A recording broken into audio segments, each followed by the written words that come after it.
This is Mayo Clinic Talks, a curated weekly podcast for physicians and healthcare providers.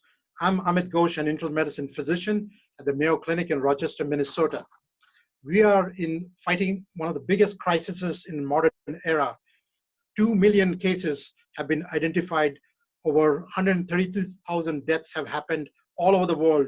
In US alone, we've had more than 27,000 deaths. Most of the deaths revolve around a patient getting into the ICU, getting into some kind of having a lung problem. Today, we are joined by Dr. Alexander Niven, who's Associate Professor of Medicine and Consultant in Pulmonary and Critical Care Medicine at Mayo Clinic, Rochester. He's a distinguished educator. He has a very distinguished career in the Army before he joined us. Thank you for joining us, Alex. Thank you for having me. It's a privilege to be here. So Alex, I would like you to just explore for us some of the scope. I know the topic is broad and complex, but I want to kind of deal with some of the essentials. Could you explain the range of the pulmonary symptoms that we are seeing in COVID-19 patients? Absolutely. So I think when we talk about COVID-19 infections, there are many things that sound familiar with a few important differences. So the SARS-CoV-2 virus, as we know, is a coronavirus. And we are very familiar with all sorts of different clinical presentations of coronavirus infections because, quite honestly, many of them exist in our environment or existed in our environment before this pandemic occurred.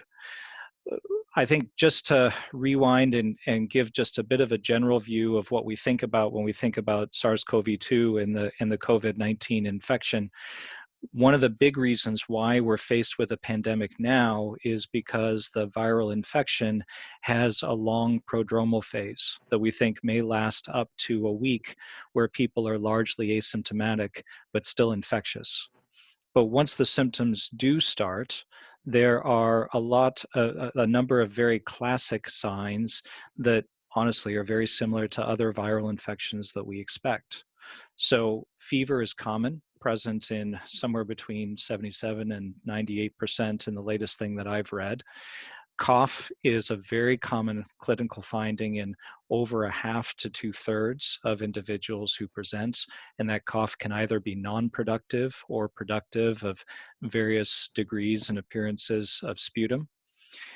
Dyspnea or shortness of breath is common in about 1/3 of patients. And then the other things that we think about, again, are things that make us think about a viral process. So myalgias, achy bones and muscles, headache, sore throat. There are episodic cases that have been reported with hemoptysis or coughing up blood, in addition to nonspecific GI symptoms like diarrhea. So, Alex, because you're a pulmonologist, I'm going to focus on, and you are probably going to be the most important doctor who's taking care of these patients because of what happens to them later on if things don't go right.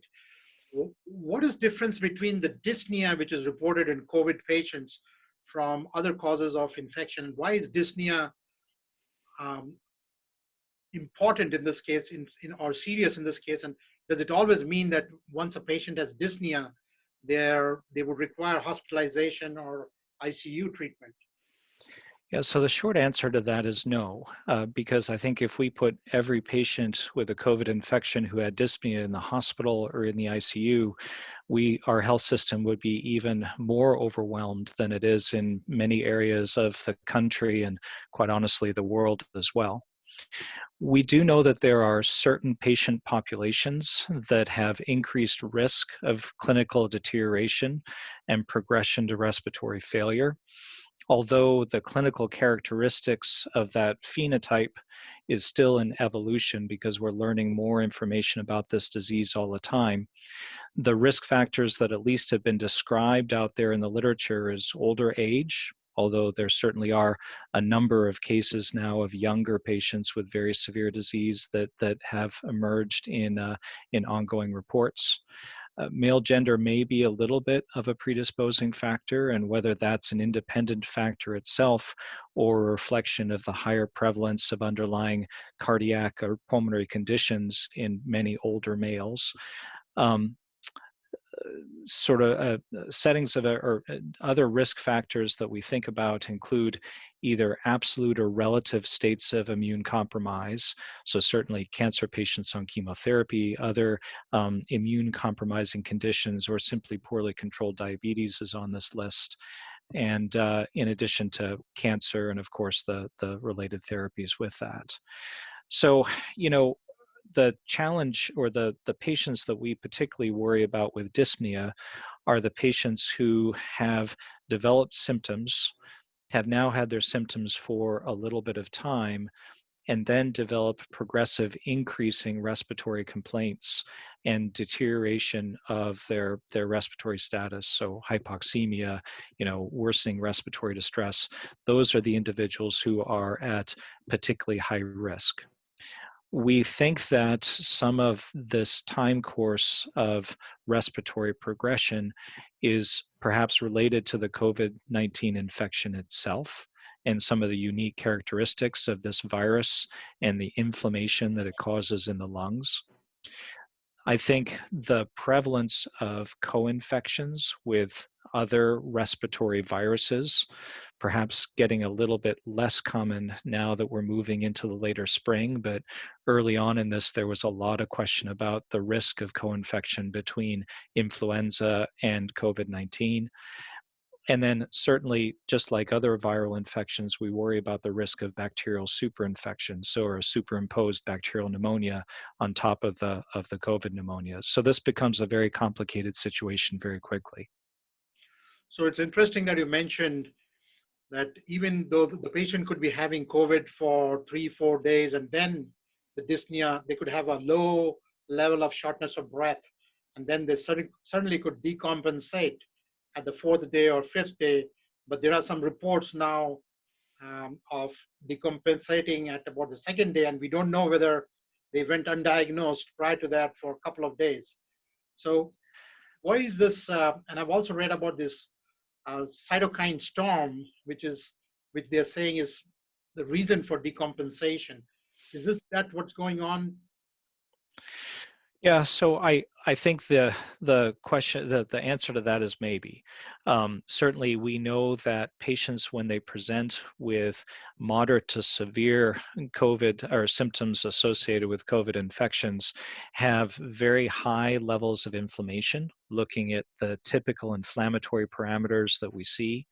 There's a lot of discussion out there with regards to high levels of IL-6 and how that, along with other markers within the inflammatory cascade, may translate into enhanced lung inflammation and organ dysfunction as a whole. Honestly, I'm having trouble keeping up with all of the different reports out there, and especially recognize the fact that much of the information that I'm getting is from slightly less than usually vetted sources, because all of our journals are publishing information very rapidly with sometimes a shortened level of peer review.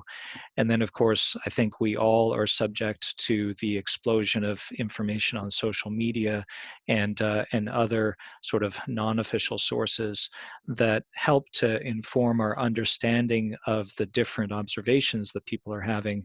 But I struggle to systematize that into my clinical practice, recognizing that many of those observations may not be supported by objective evidence when the dust settles.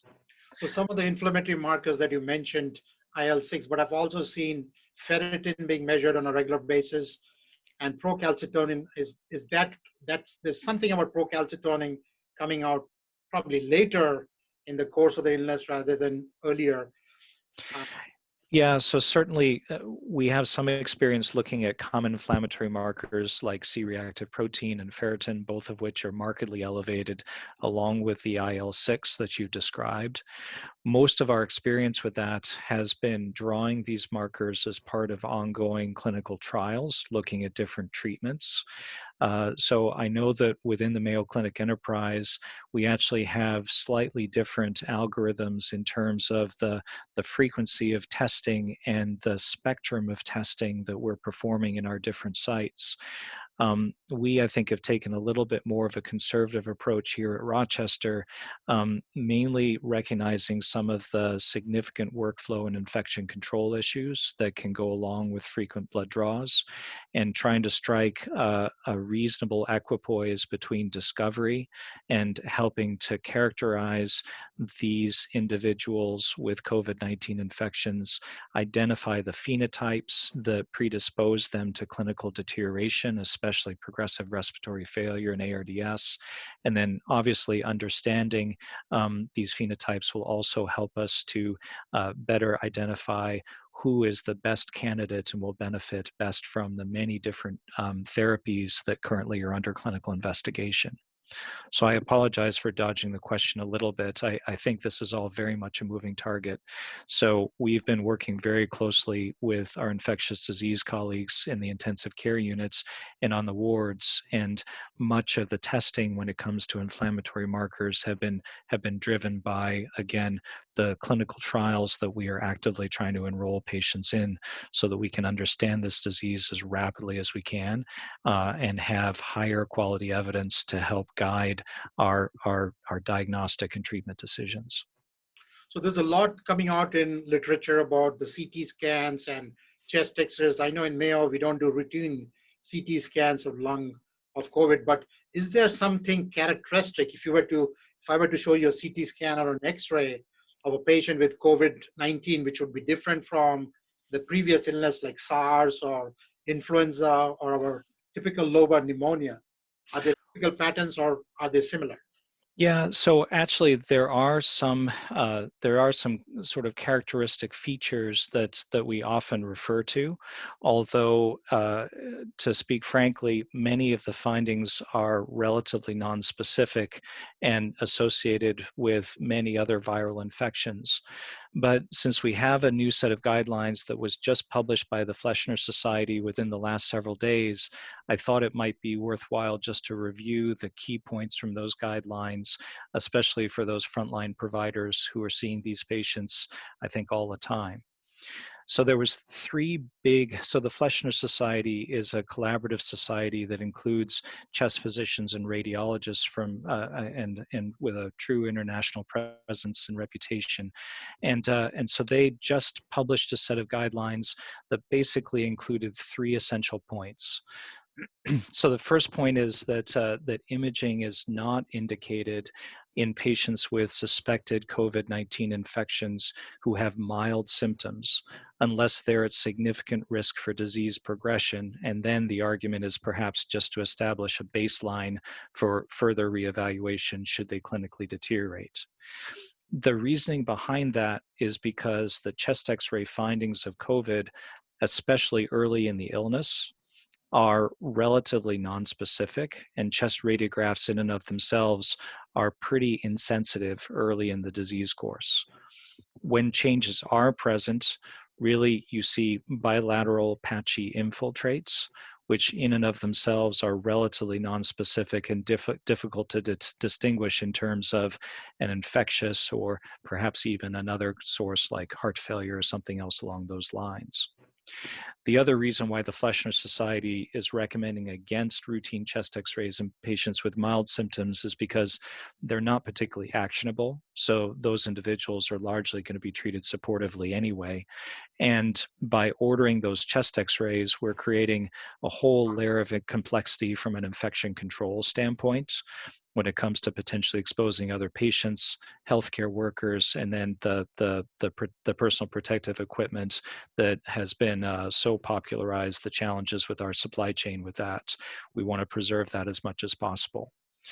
So if patients have worsening respiratory status, and signs or symptoms of a COVID infection, that is where the Fleischner Society recommends that imaging be performed, first of all, to identify the extent of lung involvement in terms of these infiltrates, and then also, perhaps more importantly, to exclude other clinical diagnoses.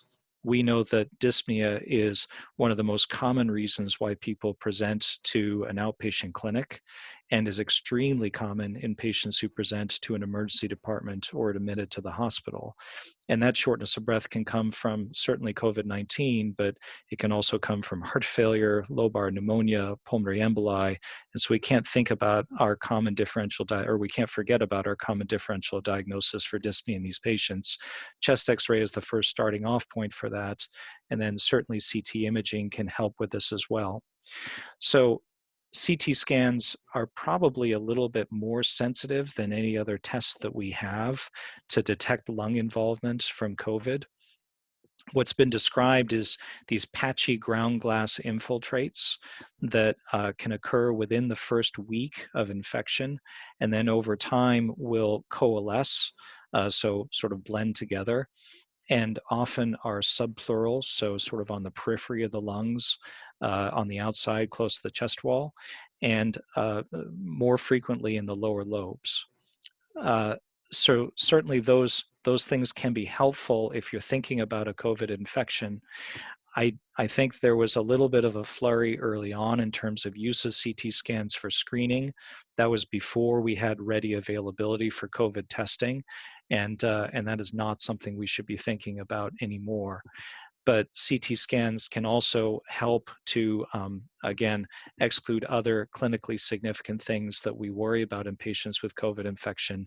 There is an ongoing debate about the risk of thrombosis and hypercoagulable states in patients with COVID-19 infections. And so obviously using CT angiograms to rule out venous thromboembolism is another reason why we'd think about CT imaging in this setting.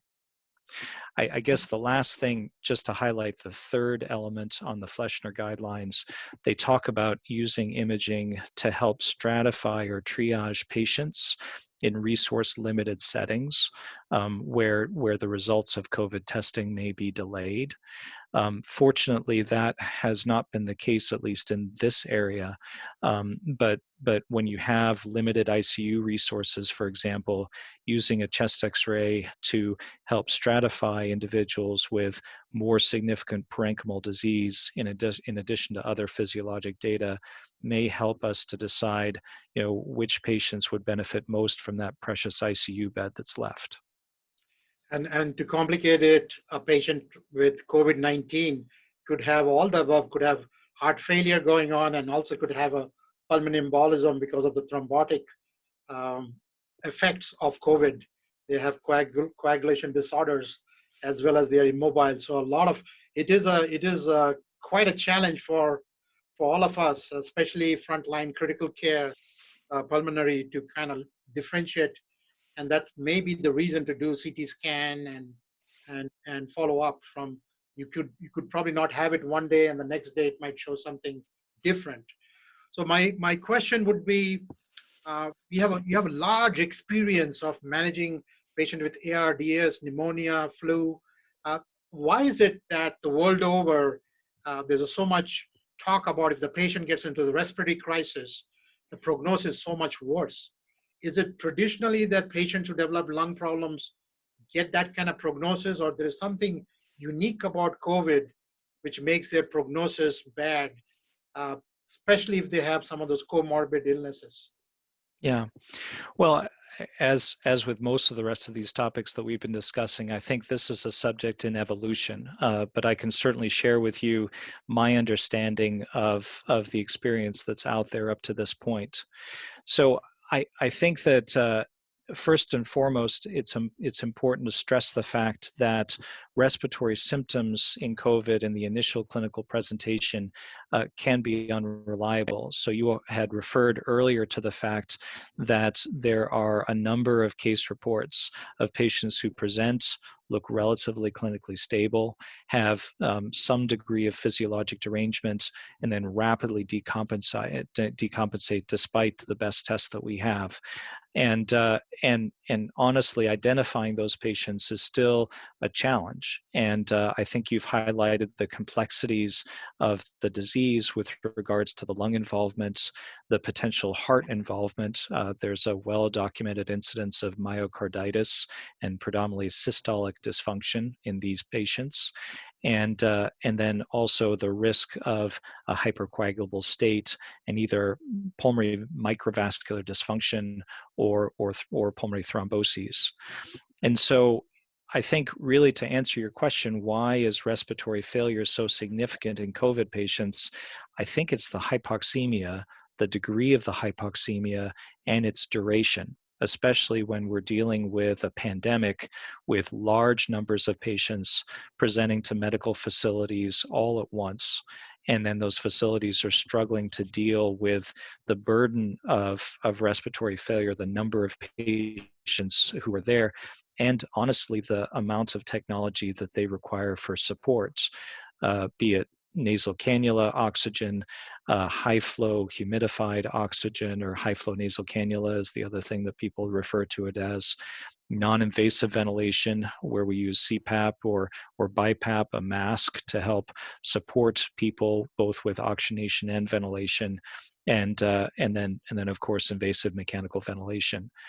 I think the common experience is that it is not infrequent for these patients to have a prolonged course with significant hypoxemia for a long period of time, up to a week or more, or several weeks, and that adds more stress to the system in terms of the support, the physiologic support that they need. So I'd be happy to talk a little bit more about the current. I would kind of, there's a lot of talk about managing these patients slightly differently. I know the prone type of ventilation has been there in the past, it's been described, but can you describe for our audience what is this prone ventilation, and when would you consider doing a prone ventilation for a patient with COVID who's on a ventilator? Is it all the patients, or you see something in the CT scan or X-rays which tell you this patient absolutely has to have intermittent prone ventilation? Oh, so that's a tough question. So I'll say up front that the current thought process is that there are potentially two different phenotypes of respiratory failure in folks with COVID. One group of patients have basically low oxygen levels but relatively compliant lungs. And the other population of patients have clinical presentation which is more typical of ARDS, or the acute respiratory distress syndrome.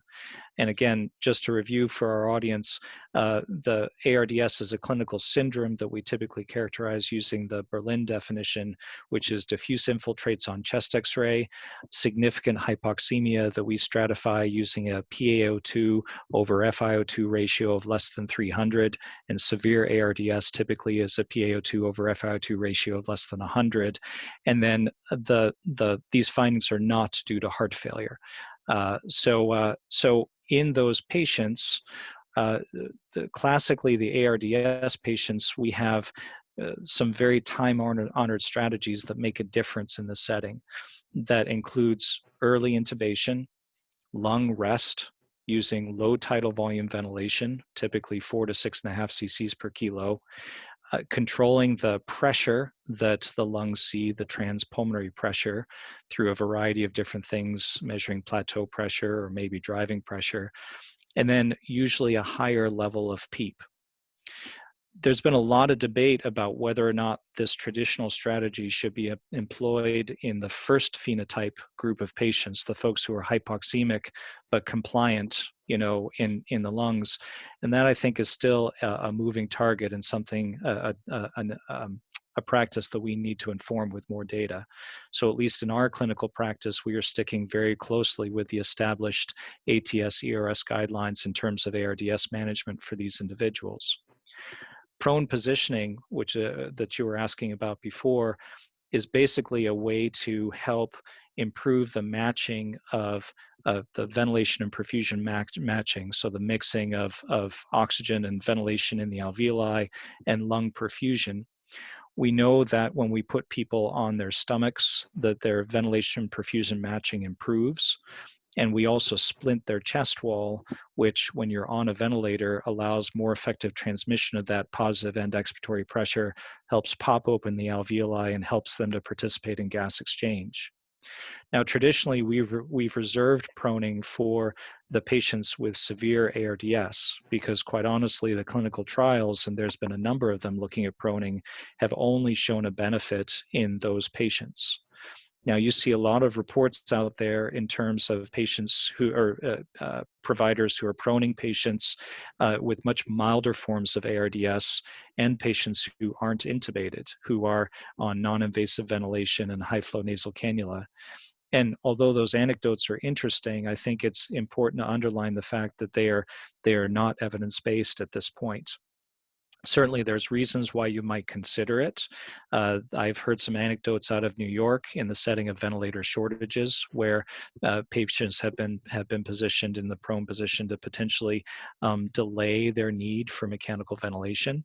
But I think it's a very interesting topic that merits further study. I think the other thing that we've talked about a lot is the risk of aerosol generation with a lot of these different procedures, and that's worth mentioning. Both high-flow nasal cannula, the non-invasive ventilation using BiPAP or CPAP, and for that matter, intubation and mechanical ventilation when the circuit is broken, all pose significant risk of aerosol generation. So that's a big infection control issue within our hospitals. There's been a lot of talk about whether or not patients should perhaps be intubated a little earlier because of that risk of aerosol generation. Again, I think that's another hot topic that deserves further research. But at least here, we have been treating patients really more traditionally using a standard approach of non-invasive or high-flow nasal cannula if we can get away with it, and have been having some success with that based on the patients that we've been caring for so far. You mentioned the two types of patients who have lung disease, one with respiratory failure but with a pliant lung, and the other is a stiff lung with ARDS. Is it still possible that the first one could morph into the second type of stiff lung ARDS, or they stayed true to their kind all through the course of the illness? So I think that's an excellent question. And honestly, that's one of the things that I've wondered as well. So one of the things that has come out of many individual institutions' descriptions, taking those patients who are hypoxemic but have compliant lungs, but still have a very high respiratory drive. And we worry about those patients when they have a high respiratory drive and potentially are dysynchronous with the ventilator, what degree of ventilator-associated lung injury may develop. As a result, there are some groups that have gone away from that low tidal volume ventilation strategy that is classic with ARDS, and instead have been ventilating these patients with higher tidal volumes, hoping that that will help with the patient ventilator synchrony and reduce that risk of ventilator-associated lung injury. Whether that ventilation at higher tidal volumes has caused these patients to progress to a more typical ARDS pattern, I just don't know the answer to that question, but it's certainly something that I've worried about. I think it's always important, everybody, when they face a new challenge like this, develop lots of theories. And I think we've all seen those out there in the popular press. We've got very good at managing ARDS, and we've learned a lot of things over the course of the last several decades, to the point where, quite honestly, we've seen a dramatic reduction in our mortality within our health system, and the same is true for many, many other health systems. And I hope that providers out there are not willing to throw the baby out with the bathwater just because we have a new infection and perhaps some slightly different characteristics for a group of patients with respiratory failure that we're typically very good managing. I know we are seeing a flattening of the curve in New York and in Mayo. and Minnesota, we are not that hard pressed for ventilators as yet. We haven't had that flood like it happened in New York. But there's all these reports of having one ventilator serving two patients. Somebody even went all the way to saying 6 or 7 patients.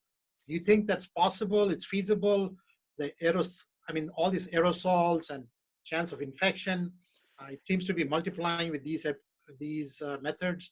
Yeah, so I think the simple answer to that is no. We shouldn't be putting more than one patient on a ventilator. And that statement is supported by a very eloquent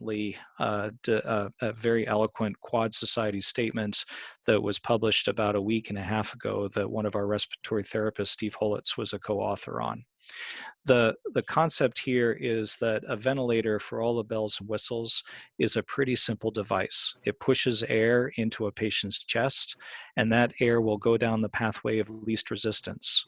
So if you have 2 different patients that have 2 different sets of lungs, and almost undoubtedly the physiology or compliance of those lungs and that respiratory system will be different between the patients, the air will go down the pathway of least resistance, which means at the end of the day, your risk of overinflating one patient's lungs and potentially creating ventilator-associated lung injury is high, and your risk of underinflating another patient's lungs and not providing them with appropriate therapeutic levels of positive end expiratory pressure that might help them to deliver oxygen and stabilize while their lung disease is improving is very high.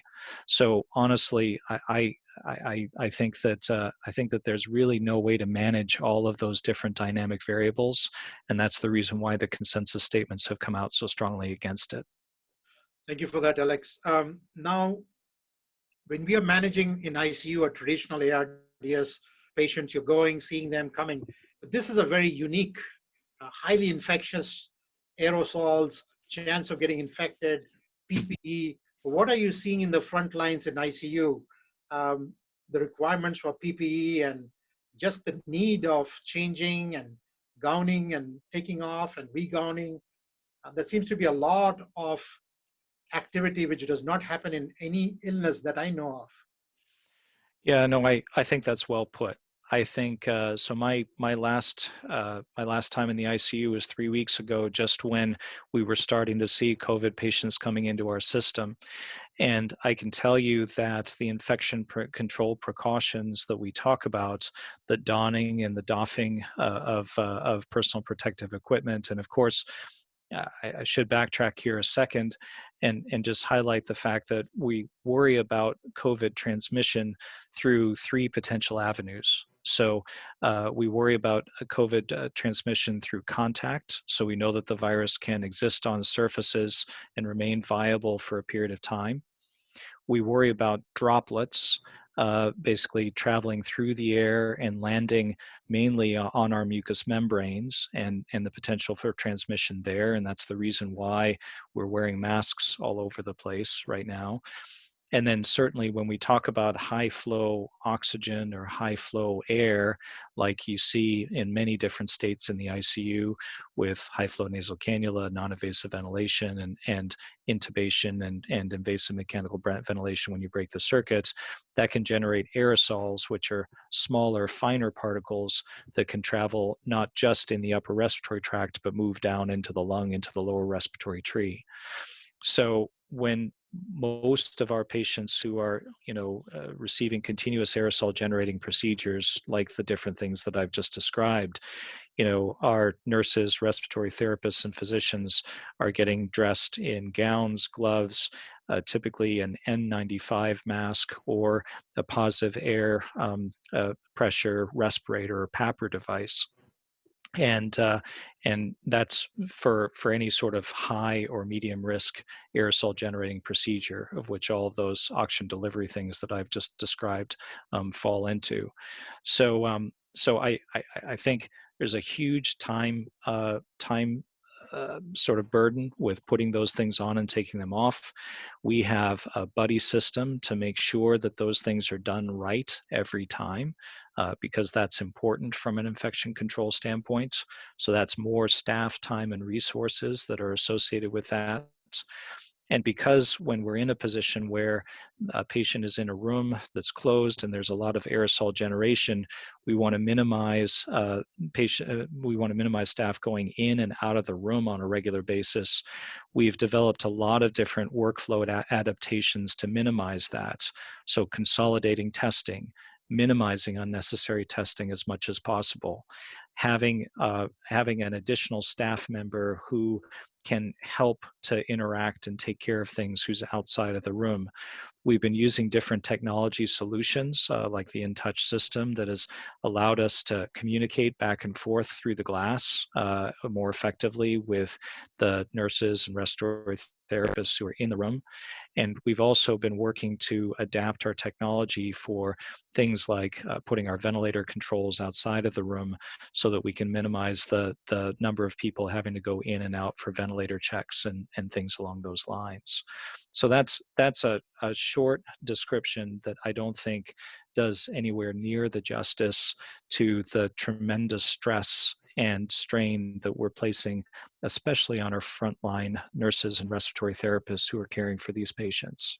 Well, I saw a picture in the Time magazine. They said Person of the Year, and there were 4 nurses who had all these rashes on their face from the COVID N95 mask and just having it for long periods of time. And they were looking tired and dark circles around their eyes with the rashes. It's amazing what they're going through. Now, I've contacted my friends in US and in UK, and some of them are saying use steroids, and some are saying no, don't use steroids. That'll make the COVID worse. What is happening in the field of pulmonary and COVID as far as number one, steroids is concerned, and number two, just overall the management of these patients? Yeah. So our guidance based on our review of the literature that we have coalesced into a summary of recommendations, and right now is actually being converted into AskMe Expert content for continuous curated information for the broader medical community, has been not to use steroids in this situation. And the basis behind that is fairly simple. There's really no clear evidence of benefit for corticosteroid use in the setting of a COVID-19 infection. And there is at least some data looking back at similar infections with SARS and MERS, the Middle East respiratory syndrome that came from a very similar coronavirus, that there is an increased risk of viral shedding, and so therefore an increased infection control concern in patients who are placed on corticosteroids. So we are not routinely using corticosteroids in our practice, although you will still see people debate about that for, say, somebody who has bad obstructive lung disease and comes in with a COVID infection and a COPD exacerbation, sort of more typical roles that we think about corticosteroids in that setting. When it comes to other therapies, gosh, I'll tell you, I'm sorry to be such a minimalist, but I would love to repeat what I said earlier on in our conversation about the need to administer these therapies in the setting of a clinical trial. I think we've seen plenty of anecdotes out there over the course of the last weeks with regards to people, not even patients, who have been seriously hurt taking things like hydroxychloroquine for prophylaxis because of concerns of developing a COVID-19 infection. Certainly, there are a lot of different agents out there. I think within the first weeks of the COVID pandemic, we received requests to participate in over 170 different randomized clinical trials. And really, the challenge has been sifting through all of those different trials for feasibility and viability, so that we ensure that we are maximizing the impact of the research that we do to help identify effective treatments for this disease quickly.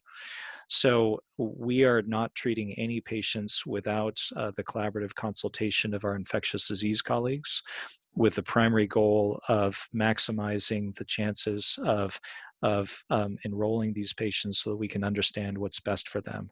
I think we only need to cast our mind back to the Ebola outbreak that we had just a few years ago, the rapid use of all sorts of different agents, largely through a compassionate use pathway. And at the end of that experience, we really had very little further understanding of what worked and what didn't work to take care of Ebola infections. And unfortunately, I fear that the SARS-CoV virus SARS-CoV-2 virus is here to stay. So we need to know how to treat this and how to reduce the small but significant mortality that we're seeing with these patients. I know it's still like we are a couple of months into the infection, but we know how patients with ARDS who have a ventilator, even after they get out of the ventilator, it takes them a while to get back to normal. They will need therapy and physical therapy and chest physiotherapy, and it's a game changer. Looking at these patients, the CT scans, and the findings, what would you, if you were to plan out a post and they make it through your ICU and they're on the way to discharge, what are you going to tell the patients as far as post COVID management, follow up with pulmonary, and what kind of life are they looking at? Are they going to be normal completely, or are they going to be left with some element of lung damage? Well, so I think that that's a good question, and for that, I think I'd like to emphasize some of the things that we know really work when it comes to improving both survival and post ICU quality of life in our critically ill patients. And unfortunately, we've walked away from some of those principles since the SARS pandemic occurred, some for good reasons, but I would argue in some cases perhaps a little bit too quickly. So what are the things that we know will help to improve functional capacity and speed recovery in a critically ill patient with respiratory failure and ARDS? Well, certainly if we can minimize the time of mechanical ventilation, we know that that helps because it reduces the risk of ventilator-associated lung injury, it reduces the risk of a secondary ventilator-associated pneumonia, and it helps us in terms of minimizing sedative agents, which can contribute to delirium and then further lengthen ICU length of stay, also increase the risk of aspiration for that matter. What we've done since the COVID pandemic occurred is we've tended to intubate patients earlier because of concerns for aerosol generation and leave them on the ventilator for longer periods of time because we're concerned about the risk of aerosol generation when we remove that endotracheal tube, and the reports out there of basically recurrent respiratory failure and reintubation that remains relatively ill-defined. Because we're concerned about infection control issues, these patients are isolated in rooms. They don't have the ability to interact with their family the way that they normally do. We know the tremendously beneficial effects of having familiar voices and faces around. And those infection control practices, even when you think about healthcare providers, they don't have a face. They have somebody who's got a mask on and a face shield and is gowned and gloved. What the impact is from that, from the standpoint of a post-ICU care syndrome and the altered thought processes, cognitive function, and even PTSD that comes along with that, I don't think that we fully appreciate at this point. But we know that minimizing sedative medications, removing invasive devices as early as possible, doing early mobility in these people, and providing adequate nutrition, all of these things are incredibly important to speed recovery in all the critically ill patients. And I think we need to relearn those lessons a little bit in some of our COVID patients. Obviously, there's challenges that go along with that. How do you mobilize somebody who's in isolation in a room? But I think that's where creativity and innovation are going to come in. In terms of the follow-up, we know that ARDS survivors do have all sorts of different limitations that are common, both physical limitations, chronic respiratory complaints, and it takes a long time for them to get back up on their feet. I think another real challenge that we're facing as a healthcare system is for those patients who survive a prolonged intensive care unit course with a COVID infection, who require more intensive inpatient rehabilitation or even long-term ventilator support. access to those facilities has been a real problem because who's in those facilities? Typically older individuals with multiple comorbidities. And so medical directors are not enthusiastic about bringing somebody who has recently recovered from a COVID infection into that setting. And I think that's been another real challenge that I don't necessarily have a straightforward answer to right now. No, there's a lot of, thank you for bringing those points. I saw a picture of three doctors in Israel, and they were all covered up, and they had their picture, their photograph in front of them. I think it was under some protective kind of, um, like some kind of a transparent thing in front of it, just showing the patient that this is the doctor behind the mask. So there's a human being behind the mask who looks like this. But I don't know how do you, with PPE and all that, it'll be a nightmare to manage that. But I can imagine how difficult it is for the patients who land up in this situation, and family members have been trying to connect through, I've been told, through iPad or something, where a husband I heard his wife's voice, and that was probably the last voice he heard. So this is tremendous. We learn a lot of lessons from it, how to manage these kind of situations. I don't think nothing prepared us for this situation, but now that Yeah, we're here, we'll learn something. and I really think that that's an important point to make. So our hospital, like many other hospitals in the country, have basically prohibited visitors from coming in and seeing COVID patients, and so that becomes a really significant issue in terms of both building a therapeutic relationship with patients and families. It also creates, I think, a huge issue for families, especially when their loved ones are critically ill. And so, as you've mentioned, we've actually made considerable efforts to try to maintain and humanize the ICU setting as much as possible. We have this thing called a Get to Know Me board, which is just a simple list of questions that helps us to get to know critically ill patients a little bit more as human beings, and allows us to connect with them on a personal level in terms of their likes and dislikes, and understand perhaps their values that they bring to the table a little bit better. We've been working on ways to systematize the methods of communication that we have with families. You've already mentioned our iPad system that we've been using to allow patients to connect with their families and be able to see their faces. And we've been working to use similar technology to provide families with daily updates so that so they don't feel like they're in a vacuum and don't know what's going on with their loved ones. I think that's incredibly important for all of us to remember, because I mean, this is a stressful time for us all, and I think it's a great opportunity for us as healthcare providers to remember how vulnerable that patient feels in the bed, as we recognize our own vulnerabilities when it comes to the risks that we take caring for these patients every day. Alex, I know you've been a leader in education, and you're involved in the Ask Mayo database and creation of Ask Mayo resources for COVID. Could you please describe what is the scope of the Ask Mayo Expert, especially with COVID? And I understand it's going to be available to everybody listening to our podcast. All the contents are going to be available to our audience. Absolutely. Well, so as you know, Ask Mayo Expert is basically a summarized, very detailed database of information providing healthcare professionals around the world with sort of best practices and specific recommendations that we commonly provide within the Mayo healthcare system.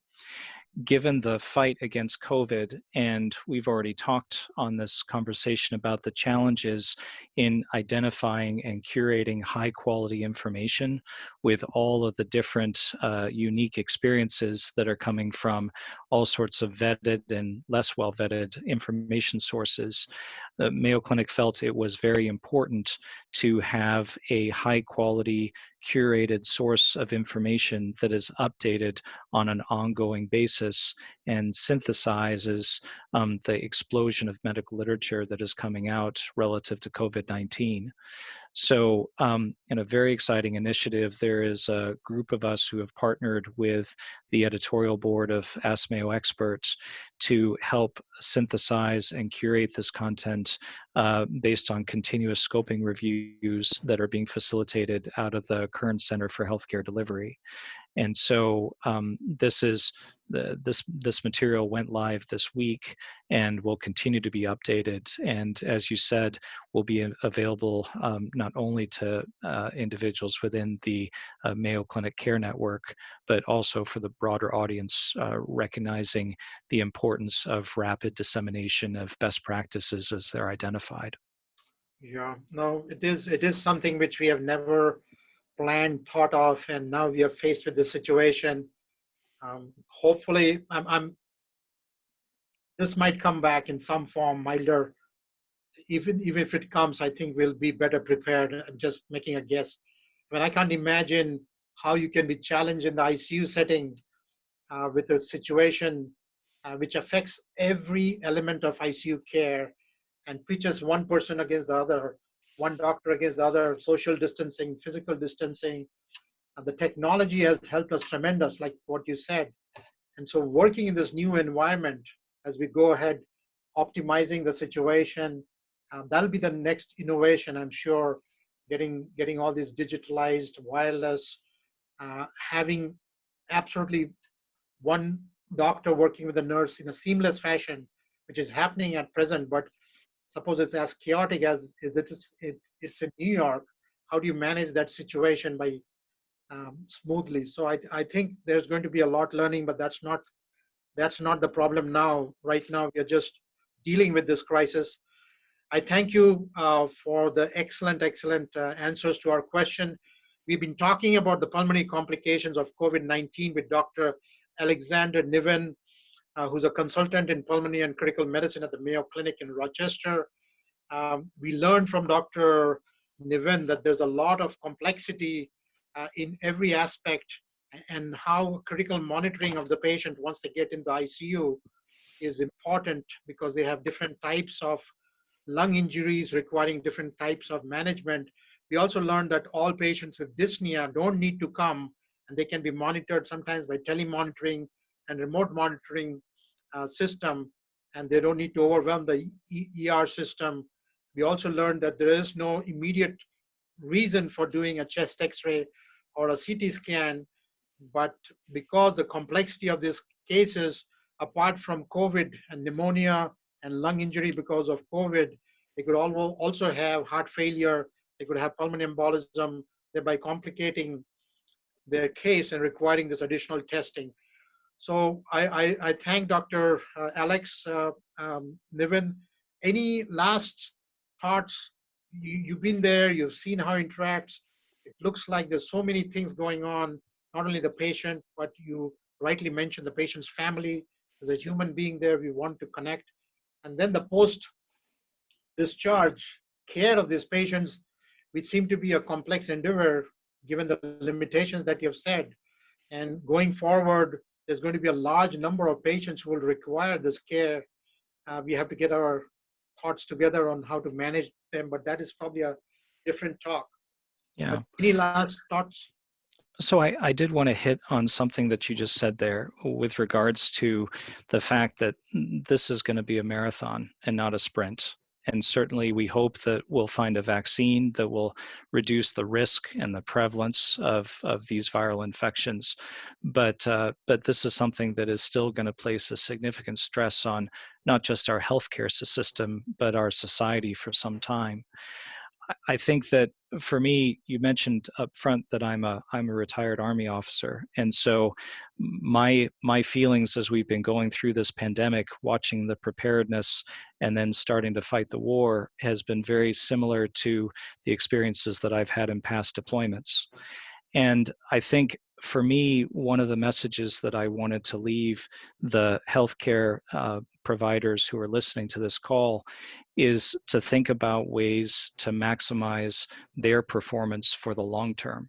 We know that stress and all of this disruption to our normal routines, both at home and at work, tend to degrade human performance. And so how do we maintain at our absolute best so that we can take the best care of our patients during these stressful times and prevent ourselves from making errors, which could have significant ramifications, not just for our patients, but also for ourselves? Well, you've already talked about all of the workflow innovations that we've tried to do and will continue to shape our environment to make it as advantageous as possible and easy to take care of these patients. But I think we all have a significant personal responsibility to train our minds so that we can recognize when we are not at our best and performing off our peak because of stress and fatigue. There are a number of different techniques that we can use, and many of these now are publicly available because of the outpouring of well wishes that many organizations have had for healthcare providers. And so mindset training and thinking about ways to recognize stress and to be able to channel those stressful feelings in the right way so that we do the right thing for our patients every time is incredibly important. And then the last thing, although it sounds hokey, is just resilience. So I think it's really important for us to maintain some sort of connection while still sheltering in place and keeping our social distance, to talk about the challenges and deal with the emotions that naturally come with it, along with getting enough sleep, getting enough exercise, and sticking to our routines as best possible. I think that's the message that I would love to keep, so that we can all keep at our best in what I'm afraid is going to be a long fight. Thanks, Alex. So we have the benefit of having an Army doctor who's now a Mayo doctor, and much to the and it's benefiting us. But going forward, I think we would probably have the logistics, the supply chain, how the Army organizes scenario planning, the best case scenario, worst case scenario. I think what COVID has really done to us has really shaken us up. It's no longer just a medical problem; it's an economic problem. There's tremendous, as we are seeing, impact on the society. So I think the Army is going through and does this kind of planning on a regular basis. They have mentally, physically, they're always prepared.